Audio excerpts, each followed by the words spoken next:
Jadi konsep birokrasi menurut Weber tadi kita sudah menjelaskan ya, pengertian birokrasi itu ada sebuah organisasi di suatu lembaga pemerintahan di mana birokrasi tadi teori birokrasi ada apa? Pertama, menurut MPN, PRAM, BOM, yang terakhir MPS.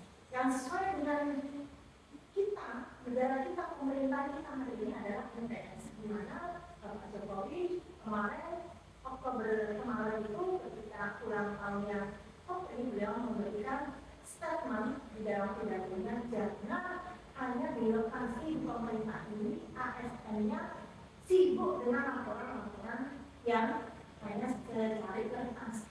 Kalau pas laporan lembut sampai bermalam-malam, tapi tidak optimal di dalam pelayanan publiknya.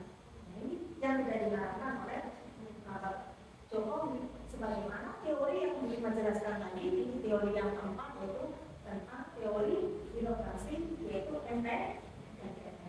Sekarang kita lanjut ke konsep birokrasi.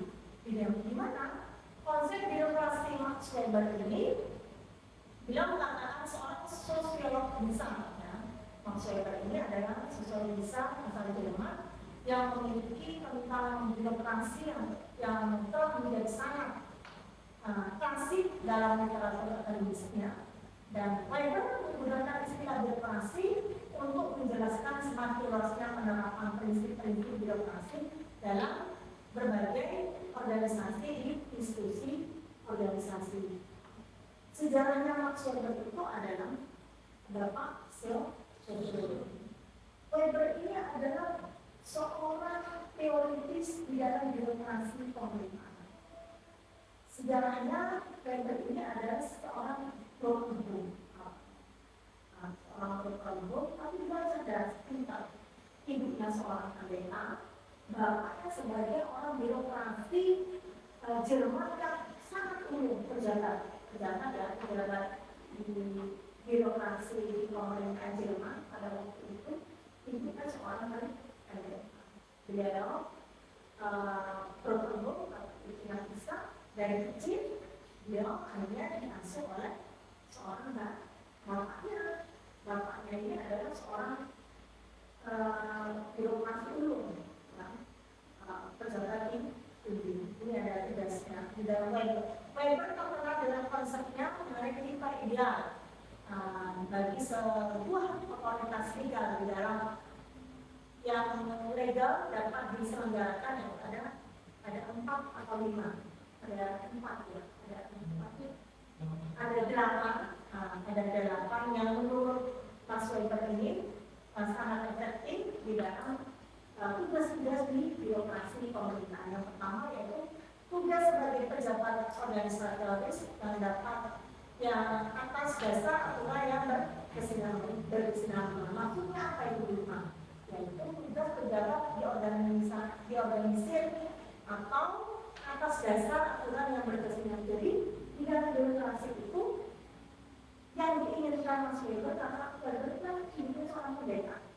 Otomatis kalau di Islam itu ada sebuah ustaz, yang alim lah secara Mas Weber secara agama terdidik oleh orang yang alim. Tapi karena orang pejabat, bapaknya seorang pejabat, orang pejabat itu identik dengan orang yang alim, identik dengan orang yang ambisius. Akhirnya tipikal Max Weber yang dua ini, orang yang alim dan orang yang arogan tadi ini mengikuti kehidupannya beliau sehari-hari. Akhirnya ada 8 konsep tugas pemikiran Max Weber di dalam membentuk birokrasi yang baik menurut Max Weber. Salah satunya adalah di dalam pertama adalah sistem birokrasi di organisasi itu harus dapat terukur. Jabatan itu harus dapat berkesinambungan. Maksudnya berkesinambungan, ojo habis CPNS langsung dari kepala akar misalkan, kepala biro misalkan. Jangan, harus berkesinambungan, berkelanjutan. Misalkan CPNS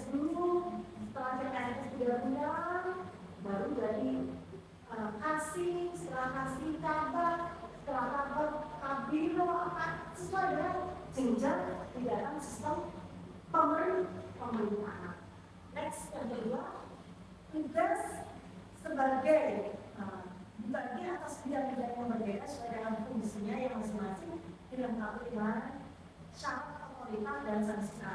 Tugas ini juga, jadi misalkan tugasnya kepala biro dengan kepala tambah, dengan LC, dengan leadership. Nah, kalau di sini misalkan di jenjang universitas misalkan, tugasnya Pak Rektor, tugasnya dekan, wakil rektor, tugasnya kaprodi, sekprodi, tugasnya dosen biasa seperti ini, itu harus jelas.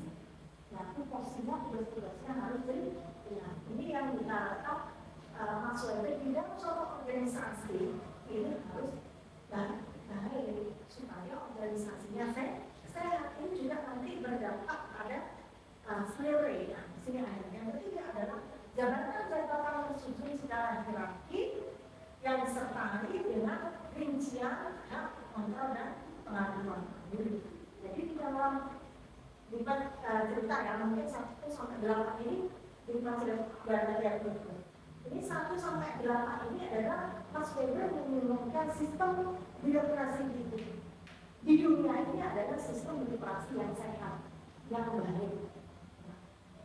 Mulai dari perekrutannya, mulai dari perencanaannya, merencanakan bagaimana menghadapi sumber daya manusia yang di birokrasi itu yang bagus. Ini Mas Weber sudah menginginkan ada suatu perencanaan itu berapa SDM kita di jabatan yang mana supaya sesuai dengan tugas dan tupoksinya. Kalau tugas dan tupoksinya para pekerja itu sesuai, begitu pun jabatan di birokrasi ini jangan hanya ini saudara kami, misalkan ini saudara kepalanya, langsung naik. Kalau memang regulasinya aturannya seperti itu, is okay karena sama. Tapi kalau regulasinya tidak seperti itu, nanti berdampak pada pelayanan publik.